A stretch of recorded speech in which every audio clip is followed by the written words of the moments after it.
بسم اللہ الرحمن الرحیم 19 ہجری میں حضرت عمر بن خطاب رضی اللہ تعالیٰ عنہ نے ایک لشکر رومیوں سے لڑنے کے لیے روانہ کیا۔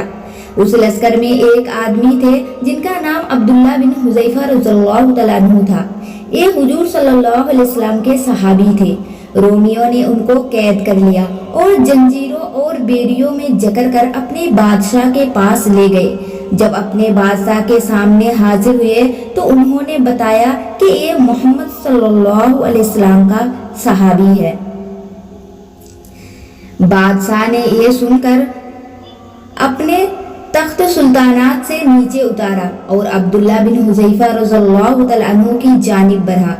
عبداللہ بن حذیفہ رضی اللہ تعالیٰ عنہ اس وقت شاہی محل میں ثابت قدمی اور پامردی کے ساتھ کھڑے تھے اور بیریوں سے ان کی قوت اور ہیبت میں اضافہ ہو گیا تھا۔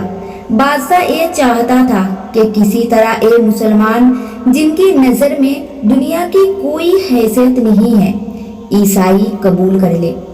وہ قریب آیا اور اس نے عبداللہ بن حذیفہ رضی اللہ تعالیٰ عنہ سے کہا کہ اگر تم عیسائی قبول کر لو تو میں تمہیں اپنی بادشاہی اور سلطنت میں شریک کر لوں گا۔ حضرت عبداللہ بن حذیفہ رضی اللہ تعالیٰ عنہ نے نہایت ثابت قدمی کے ساتھ جواب دیا کہ اگر تم مجھے اپنی تمام دولت جس کے تم مالک ہو اور وہ تمام دولت جس کے عرب والے مالک ہیں دے دو اور مجھ سے کہو کہ تم دین محمد کو چھوڑ دو تو میں ایسا کبھی نہیں کروں گا۔ بادشاہ نے تیز لہجے میں کہا کہ اگر نہیں مانو گے تو ہم تجھے قتل کر دیں گے۔ حضرت عبداللہ بن حذیفہ رضی اللہ تعالیٰ عنہ نے کہا کہ تم جو چاہو کر لو۔ بادشاہ نے حکم دیا کہ ان کو سولی پر لٹکا دو۔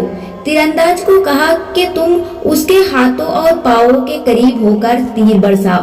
چنانچہ تیرانداز نے عبداللہ بن حذیفہ رضی اللہ تعالیٰ عنہ پر تیروں کی بارش برسا دی۔ دوسری طرف بادشاہ انہیں عیسائیت قبول کرنے کو کہہ رہا تھا، لیکن ان کے سزا سے ان کے ایمان میں اضافہ ہی ہوا۔ پھر بادشاہ نے حکم دیا کہ انہیں نیچے اتار دو۔ چنانچہ نیچے اتارا گیا۔ پھر بادشاہ نے ایک دیگ منگوائی اور اس میں روغن زیتون ڈالا۔ جب وہ خوب گرم ہو گیا تو اس نے 2 مسلمان قیدیوں کو بلایا۔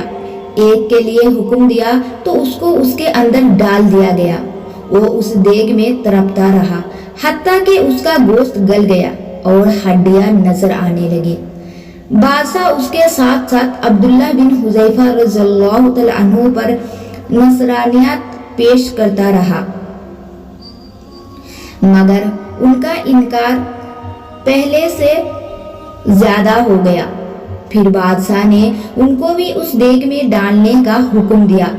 جب لشکر ان کو لے کر جانے لگا تو حضرت عبداللہ بن حذیفہ رضی اللہ تعالیٰ عنہ رونے لگے اور آنسو روا ہو گئے۔ کسی نے بادشاہ سے جا کر کہا کہ وہ رو رہے ہیں۔ بادشاہ نے سمجھا کہ وہ گھبرا گئے ہیں اور ڈر گئے ہیں۔ بادشاہ نے ہنستے ہوئے کہا اس کو واپس لے آؤ۔ جب واپس لائے گئے تو بادشاہ نے ان پر عیسائیت پیش کی، مگر انہوں نے انکار کیا۔ بادشاہ نے متعجب ہو کر حیرانگی سے پوچھا، پھر تم کیوں روئے تھے؟ حضرت عبداللہ بن حذیفہ رضی اللہ تعالیٰ عنہ نے کہا کہ میں اس لیے رویا کہ میں نے اپنے آپ سے کہا کہ اس وقت تجھے دیگ میں ڈالا جا رہا ہے جس کے نتیجے میں صرف ایک جان جائے گی۔